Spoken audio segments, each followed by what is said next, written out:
up and try again. Hi everybody, welcome back.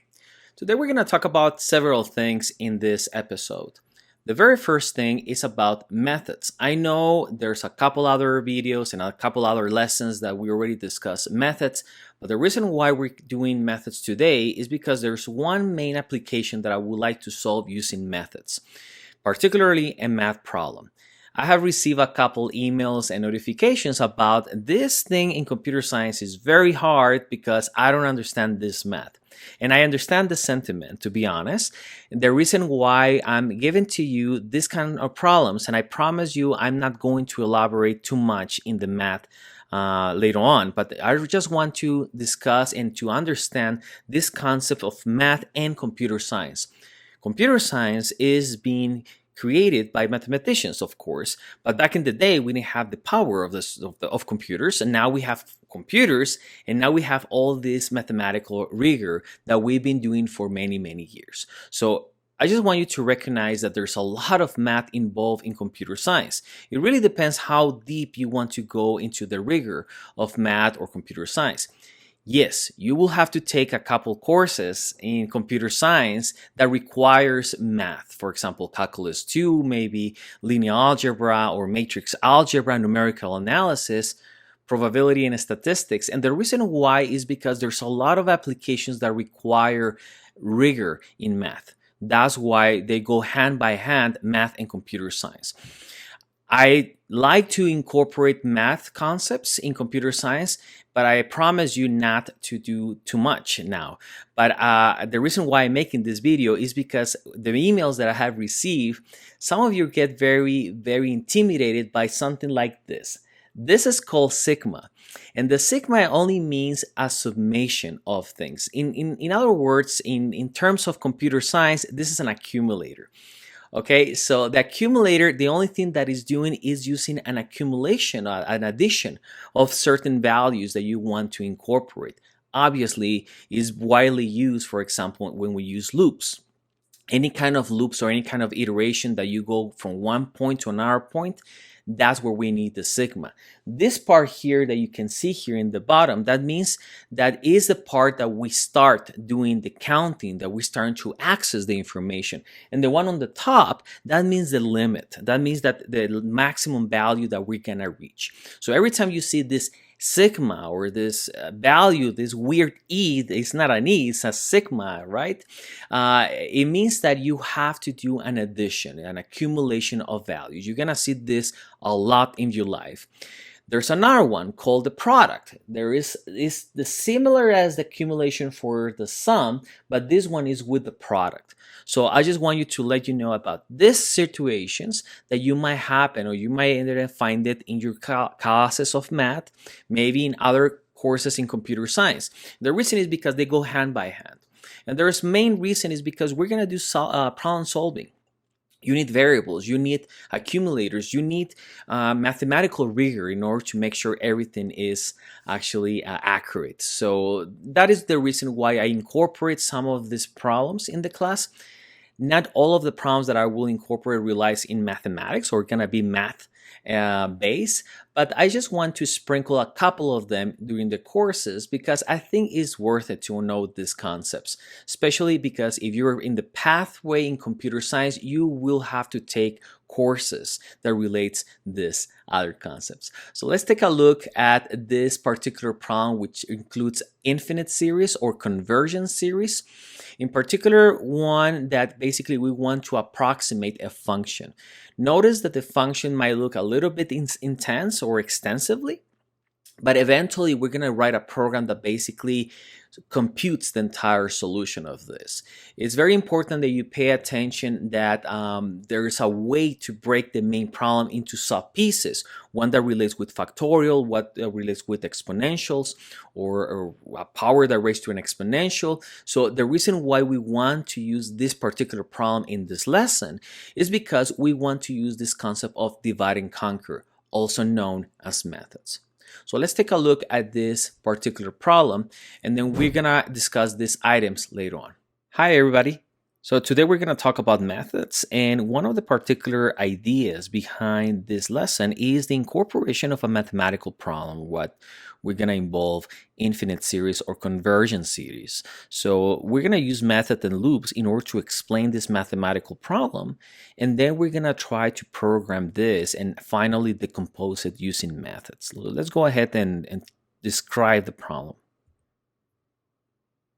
So what is exactly infinite series or conversion series? Conversion series is when you're trying to calculate a mechanism or a formulation by using a lot of different processes. And every process that we invoke, we incorporate data or information from the previous stage.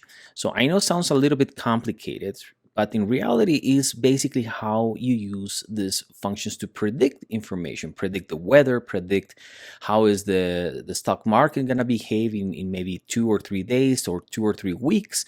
So there's a lot of applications that are used in order to predict information, and they're based on infinite series. For that, we will require a stopping case.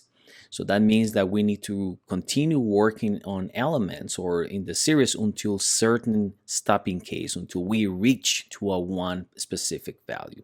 So let's go ahead and give an explanation of this problem. So the idea is to, in this particular series, is to calculate e to the power negative x squared. Yeah, that is the main objective that we can see here in this particular item. Now, notice that there is an expansion series. That means that that part of the exp that you see there, minus x squared, is the same as says 1 minus x squared plus x to the 4 divided by 2 minus x to the 6 divided by 6, and so on. It's a series, right? So when we're going to stop, and we're going to stop until we reach into one value of n. Now, I want you to understand that there's a different ways to express this problem. You can see in this particular item that e to the negative x squared can be also obtained by using this sigma. The sigma means is a sum, is an accumulation of items, right? That will start from position 0 all the way to you arrive to n. I'm going to explain this in a little bit, but this is the mathematical formulation of this infinite series. So we're going to write a method called Gauss that will take two values, x and n, as an arguments, and it will return the sum of the very first n terms of the series. So I'm going to explain what is a series, what is a term, and what are these two values, basically what we want to compute. So we're going to use finally a divide and conquer technique in order to identify the pieces of this problem in order to make a code on this. I'm going to identify the items that we need to take into consideration for this computation. For example, this part is the negative 1 to the power I requires is the responsible to alternate the series. For example, I want you to pay attention that we have the positive and negative in this expression. We have positive and then we have negative, and then we have positive and then we have negative, and then we have positive, and then so on, right? The idea behind the scenes is that this part that we're highlighting at this point is responsible to do this alternation. The y is to the power I, because the power I, when I is 0, is considered to be an even number, so that will change. Negative 1 to the power 0. As a matter of fact, any value to the power 0 is 1. So that's where we get this one. Now, when I is 1, then it's an odd value, so we're going to keep the negative. When I is 2 is even, so we're going to change to positive. And then I is 3, which is going to change to negative. And then I is going to be 4, so then it's going to be positive, and so on. Every time you raise a power to the odd, it will keep the same sign inside of this parenthesis. Every time you raise a power to an even number, it will change it. And it makes sense because negative times negative, yeah, is going to be positive. So that's why every time you see, for example, 2, 4, 6, 8, 10, every time you see that power is you're multiplying by an even power. That's why we're going to get a positive. Otherwise, we're going to keep it the negative, right? And that's that part. This part is what's considered to be the factorial. So the factorial is the denominator. The factorial is a function that basically multiplies all the values from 1 to a given number. In other words, when you multiply consecutive values together from starting from 1 to that number, you will obtain the factorial. That's why we have examples. For example, 5 factorial is 120. So factorial is basically the function that basically takes a value and multiplies 1 times all the values consecutive until we arrive to that particular number. So factorials are widely used in computer science and in mathematics for performing a lot of operations. The last part is this nominator. Basically, the only thing we're doing here is to use the exponential, right? You have a function in Java called math.pow. We already have discussed this many times. But here we're going to try to do our own function for power. But here is basically the same situation. We need to give the value of x to raised to the power 2 times I.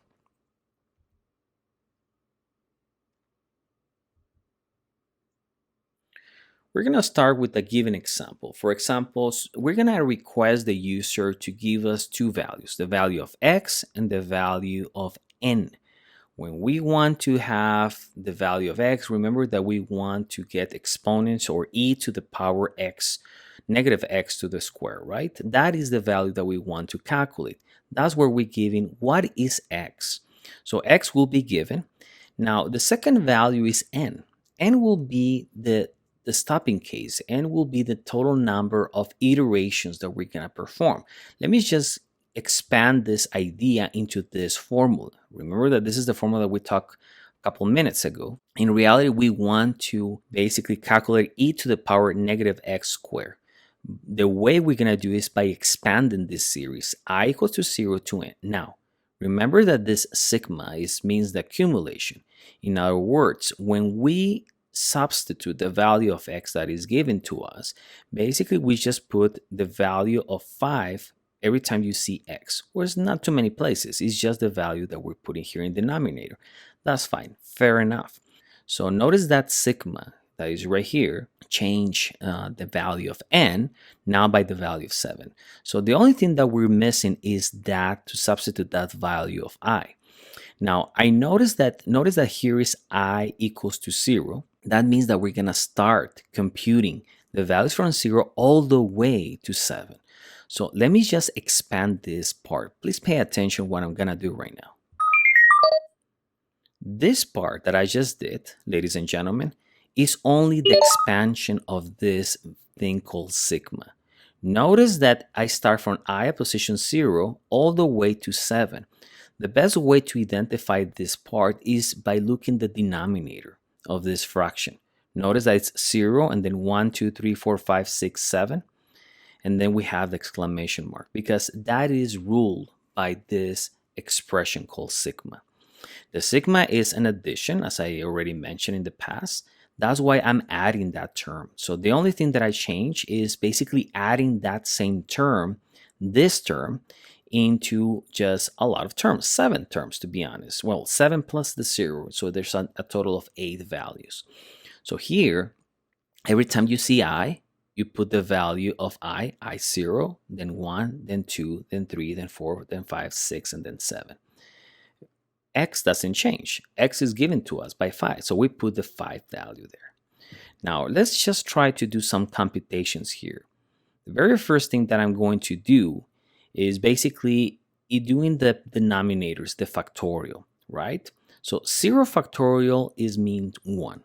Yeah, 1 factorial is 1. 2 factorial is 2. Why? Because 2 times 1 is 2.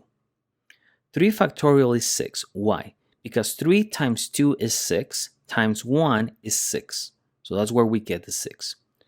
4 factorial is 24. Why 24?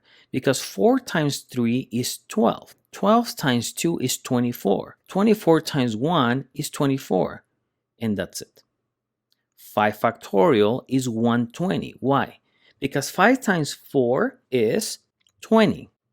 Times 3, 60. Times 2, 120. Times 1, 120. So, and so on. So notice that I have the factorial in the bottom. I already performed that operation. Also, 6 factorial is 720, 7 factorial is 5040, and so on. If you don't believe me, you can just go home, where probably you're already at home, and just try to do it on your own.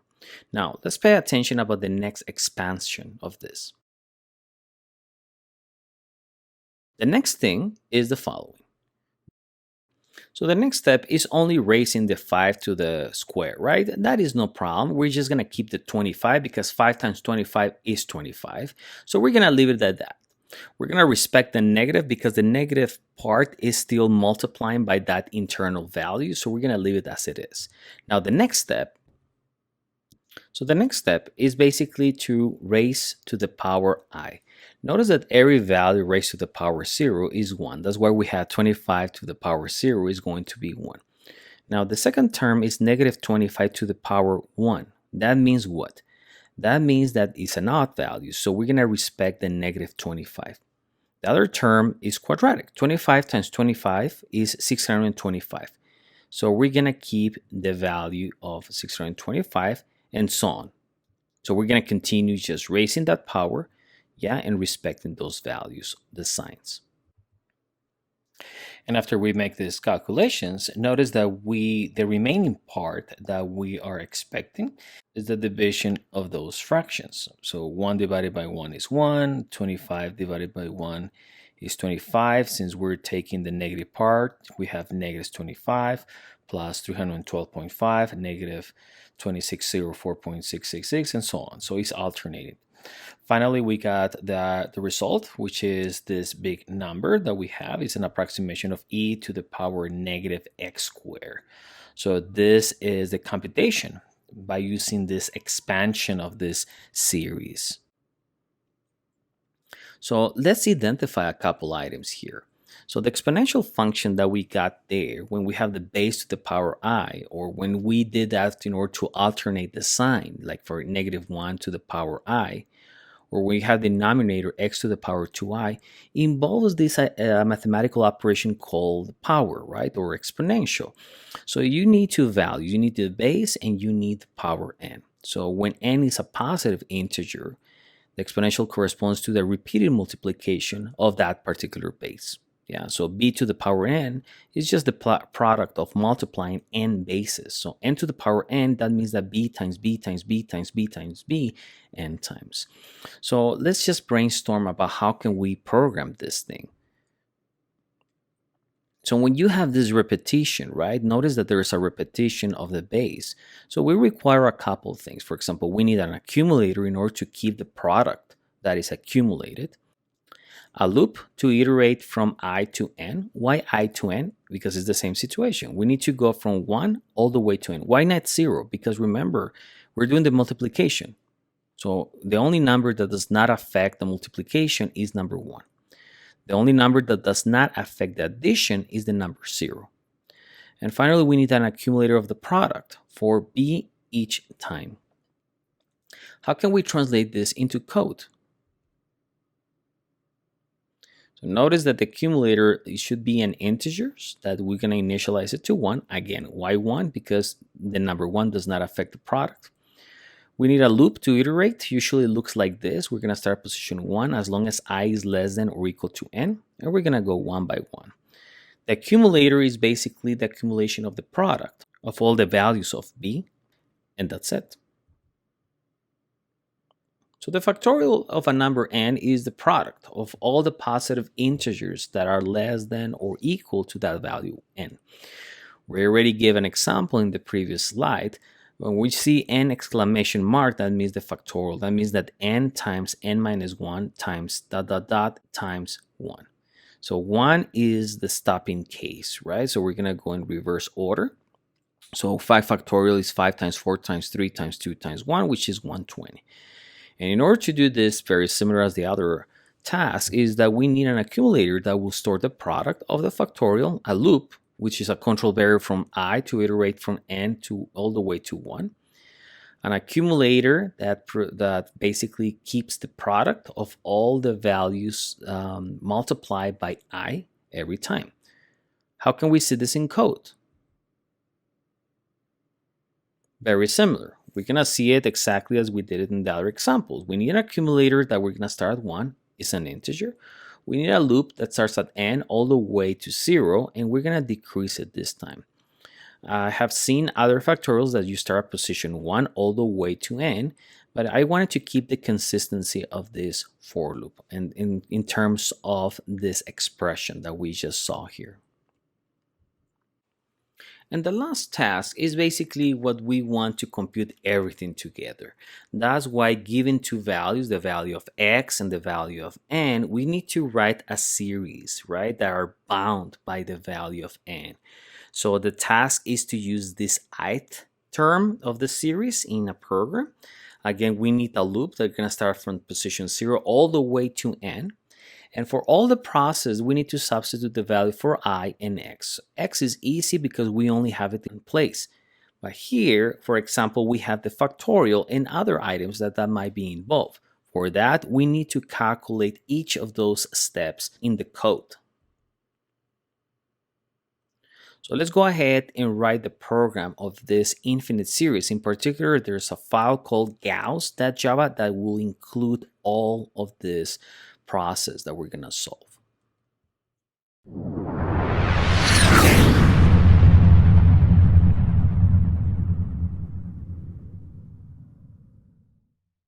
So at this point, we just create a very simple interface where we're going to include scanner in order to read input from the user. And what I just did from line 5 to line 8 is to request information to the user, particularly the value of x. This is the value that we want to basically perform e to the power x to the many square. And the other one is n, which corresponds to the total number of steps that we're going to perform. So now that we have these two steps, now we need to know how we're going to start iterating. Iterating, we need the loop, but before the loop, we need the sigma. So sigma, remember, this is the sigma. We know that is an accumulator that we're going to keep adding information or basically values from the iteration from the loop from position 0 all the way to n. So this n that you see right here that we got from the user corresponds to this n right here from the sigma. So we need also I that you can see here that starts from 0 all the way to n. That's why we need to create a loop that will start I at position 0. As long as I is less than or equal to n, that's where we're going to be bound. And we're going to go one by one. This is the whole idea to get this sigma. Now, if you remember, there is a couple of components in order to compute this series. So therefore, we need the sign, which is denoted as -1 to the power I. We also need the denominator, which is x to the power 2 times I. And we need the factorial. So those are the three steps that we need to perform inside of the loop. Notice that we are in the loop. So every time you notice, all of these steps depends on I. That's why we're going to start position 0 as long as less than or equal to n, one by one. That's why the sign depends on I, the denominator depends on I, and the factorial depends on I. So let's do that. Let's start with the simple one, which is the sign. How can we perform the actual power? And that's very simple, right? So we're going to create a variable called sign. And what we're going to do, we're going to use for now math.pow. And math.pow basically says that we need a base and we need an actual exponent. As a matter of fact, check this out. When you put pow in code, they kind of recommend you the operation double A and double B. So if we figure out what is A and what is B, A is the base and B is the exponent. So we know that. So this information, I got it from the Java documentation from the API. When you use code or some fancy tools, it gives it to you as soon as you just type math.pow. So the base will be, in this case, the -1. As you can see, -1 is the base, and the power, the exponential, is actually the I. So here we're going to get -1 to the power of I. So this will create, every time we visit I, an alternation of the sign. one is going to be positive, the next one is going to be negative, then positive, then negative, and so on. Now we're not done because remember that math.pow gives you back a double, and here we're expecting an int. So math.pow, you need to be careful. This guy will basically gives you a double. So because we want an int, we need to typecast this as an integer, as we did previously. So regardless what this value is going to give us, we need to typecast it. To be honest, this expression that we have right here is only going to give you -1 or +1 or -1. So the only thing is because it's math.pow is going to be 1.0, -1.0, 1.0, -1.0. So that's the only thing. Now, we don't really have to do it the int, but just for formalism. If you just want to leave it like double because the result is going to be a double, that is okay if you just want to leave it like that. So remember that this is only formalism. So the int is only gives you this typecasting. It doesn't really matter in this case. I just want to keep it consistent with the formula. That's why I typecast it. But if you just don't want to keep the int, if you don't want to cast it, typecasted, sorry, you basically just need to make sure you expect a double. Otherwise, Java is going to complain at this point. So here we're fine with this. So the next thing is to calculate the denominator, right? The denominator is another power. In this case, we do need a double, and we can call it Nominator, which basically is math.pow. The base is x, and the power is 2 times I, like that, and this will work. And finally, we need the factorial. I think this is the most elaborate situation that we need to do, because if you remember, the factorial is the consecutive 2 numbers in order to basically perform the third one, right? So it starts out all the positive values from 1 to that particular value. So this is going to be I.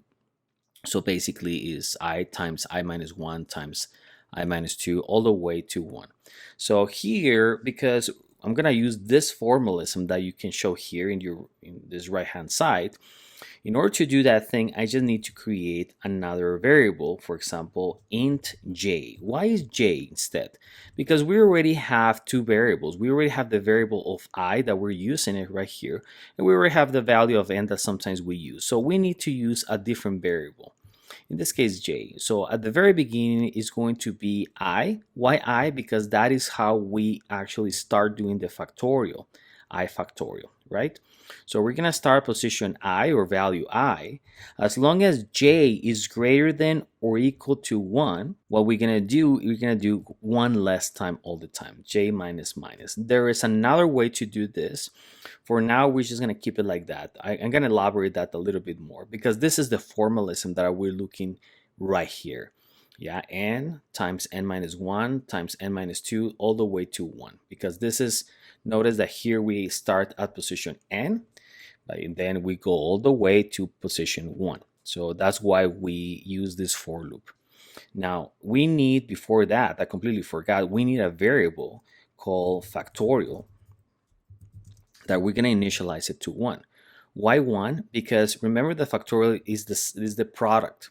So we need a variable initialize it to 1, because if we initialize it to 0, everything will be 0. 0 times something is always 0. So the number that does not affect the product is 1.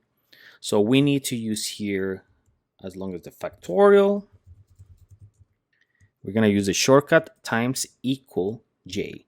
So basically, this is the same to say factorial is the all factorial times j. Basically, that's what we're doing. Yeah, it's a shortcut. And then at the end, we already have the factorial. The final step that we need to do is to add it to the sigma, right? So the sigma, remember, is an accumulator. So this sigma that you see right here corresponds to this. So check this out. I'm going to map step by step. The sigma, which is this sigma right here, is an accumulation of the actual sign times nominator divided by factorial. That is what we need to do in every step. What we're doing here, ladies and gentlemen, this part means this part. right? Because that part is basically what we obtain by calculating the 3 steps in each of these loops. Notice that this is only one iteration. Yeah, we're going to keep doing this for loop as long as we don't arrive to n. Do we know what n is? We don't know what n is. N can be 5, n can be 7 or 7,000 or 800. So we don't know. The user will give us this as a way to continuous. That's what they call infinite series or convergence series, because we're going to have to be bound by that value that the user gives us. So at this point, we can just report back, right? System out print line, and we can report the answer will be here, the sigma. So I'm going to save this program. I'm going to compile the program javac gauss.java. And I'm going to run this program with java gauss. Yeah, and then it's asking me to enter a value x, right? So let's see. If you remember the example, the value that we provide is 5, and then the value of n will be 7. So if we hit enter, we got that the answer is negative 939,351. Okay, it looks familiar, but it's not exactly the value that we're looking for. If you remember the example that we were discussing, notice that precision. Yeah, that precision is missing. Notice that here we have some kind of precision. In our program, we don't. Yeah, here we have some kind of just an integer, whole number. So what went wrong? So now if we see our code, you can pay attention to what we did. I mean, factorial is an int because that makes sense. It's just by definition, it's an integer. Nominator is also a double, so that we anticipate this situation because of the division that we have here. Nominator divided by factorial, both of them, there should be, at least one of them should be a double. And we do indeed have nominator as a double. How about the sign, just to make sure? It is double. So what happened? Sigma, ladies and gentlemen, sigma is an int, yeah? And we need to be careful. So I did this on purpose just to make sure you understand that sometimes when you deal with whole numbers or with problems in math, you don't anticipate the data types. In computer programming, we do. So it's okay. This is a typical mistake that actually we have often. Like, where is the precision? See, if everything we're just dealing with precision, why here is not given precision is because the whole number is sigma is integer. So we're gonna just change here by double precision. It's another name, but we have it. I'm gonna clear my screen real quick. Actually, you know what? I'm not going to clear it. I just want you to contrast what we're gonna have now. So I'm just gonna compile it and then run it again.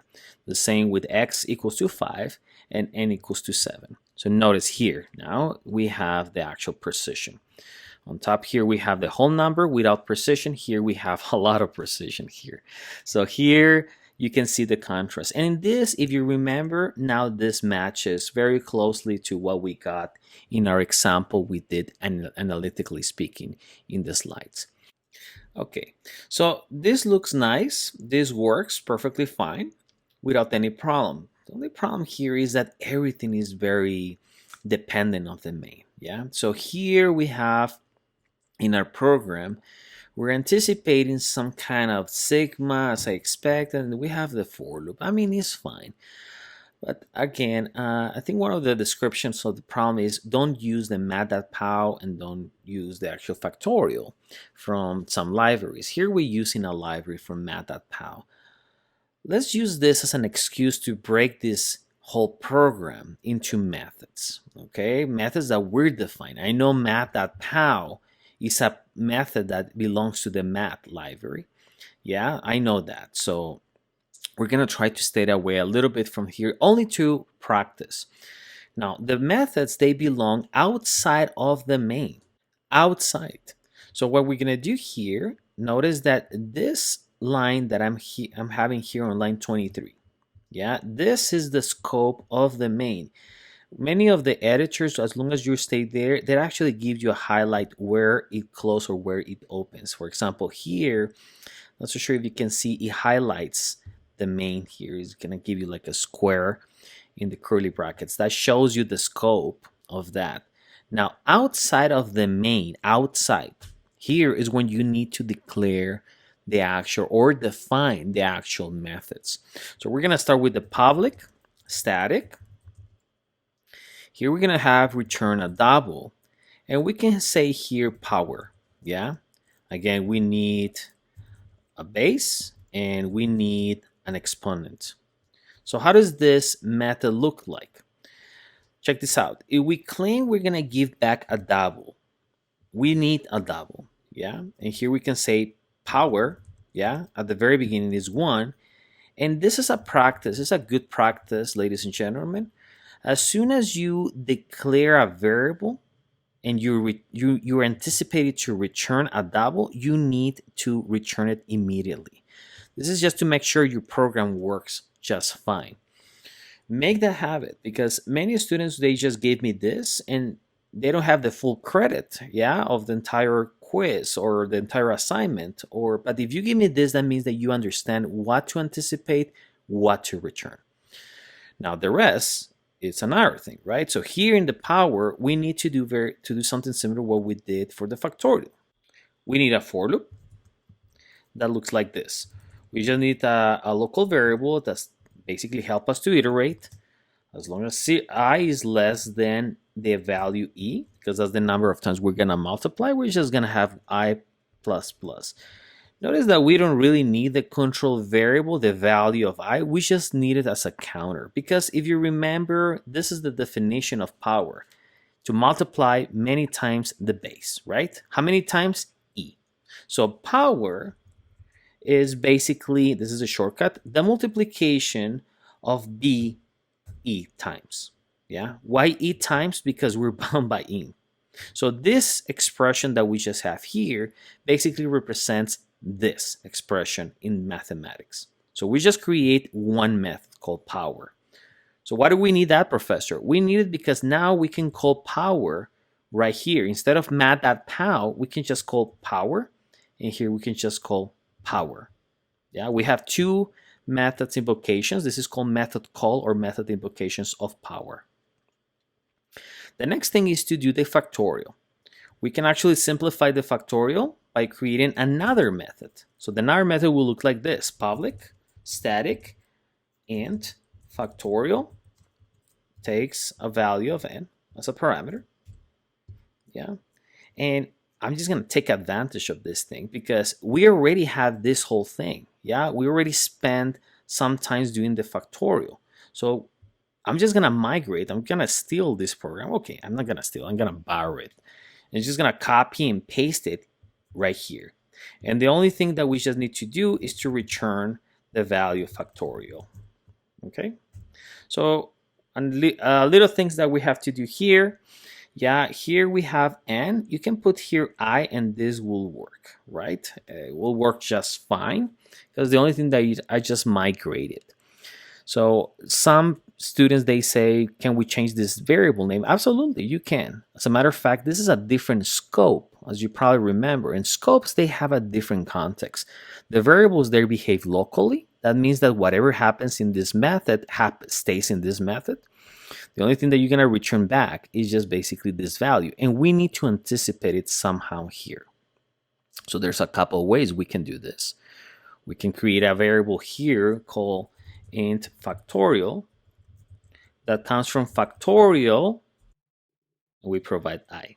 We can do this, yeah? And the rest remains the same. We can do that, ladies and gentlemen, if you want to. Now, there's another way to do this. We can simplify this whole thing. I know I just gave you this whole 1, 2, 3, 4, 5, 6, 7 lines of code, right? That performs everything in the same place. This works just fine. If you don't believe me, let's just save this program. Let's open my terminal. I'm just gonna leave this thing here so you can see how this will change. I'm gonna compile Gauss.java as well, and I'm gonna run it again. I'm gonna leave what we got in the past so you can see that it's the same result. So here, what did we pick? We picked x equals to 5 and n equals to 7. And if you notice, both answers are the same. So here we have with methods, here was without methods. It's exactly the same. So now the reason why I did this, ladies and gentlemen, is because now this is a good excuse to simplify things. You see how at the very beginning we start with a very complicated situation? Now we can simplify a little bit more because all the method of factorial, we move it outside. So now we have a function, a method that basically can help us to just be called anywhere. Yeah, as a matter of fact, we can use this in other programs. There's another way we can do this. We can simplify. For example, what is sine? Well, sine is this whole thing. Can we just migrate this whole thing here? So sine, can we just substitute it by this whole thing? Yeah. And nominator basically is this whole thing again, right? So can we just bring it here instead of just create a variable? I mean, that way we don't need this whole thing. No? And you know what? Now that you think about it, you don't need to have an extra variable called factorial. We can just call it directly from here. You see how elegant is this? So sigma, basically the only thing that we're doing is basically aggregating this whole function. If you remember our good old friend, this formula, right, that we're trying to get since the very beginning, this one, yeah, this is basically one line of code, and we just put it there. So what we just did, we went to the very lowest level of granularity just to explain what is happening, mathematically speaking. In programming, in the coding, it's very simple. This is a hack, or that's why mathematicians, they don't like computer scientists, because they spend hours doing those math problems, right? And we come here, it's like we just need to plug and play. And this is what we did. So, I mean, they don't hate us, but they kind of stress a lot because like we spent years trying to do this whole thing. And you just come here and just in a couple of lines of code. Yeah, that's pretty much it, right? Because that's basically what we're doing here. We do this is called hacks or tricks. And in reality, it's just software engineering. We just call methods coming from here. We create a power, we create a factorial, right? And yes, actually, we can use the math.pow if you want to, but I just want you to exercise a different method here, or a different way to actually solve this problem. So I define a method called power, and I define a method called factorial that I can use in my tools, and I can use it later on in other problems. Yeah, I just want you to identify that it's not so bad. I can save this and run it, and this will run. You can believe me. You can try this at home. And I think this is a good excuse to combine different things. To combine, first of all, the power of computer science and programming. The second is to incorporate concepts from math, in calculus or discrete math, into these assignments. And the third thing is to identify that it's not so bad, guys. Sometimes we can get intimidated by those monsters like these equations that you see here, right? But in reality, it's just code. Okay, please, every time that you see something like that, just read a little bit more and don't be intimidated by these things. I think that will simplify a lot of the programming and a lot of the aspects that you're gonna encounter later on in your life in computer science or in computer programming or in other classes. I hope this helps, and I hope you have learned a lot here in this session. If you have any questions, please do not hesitate to send me an email or contact me via the social media. In the meanwhile, happy coding.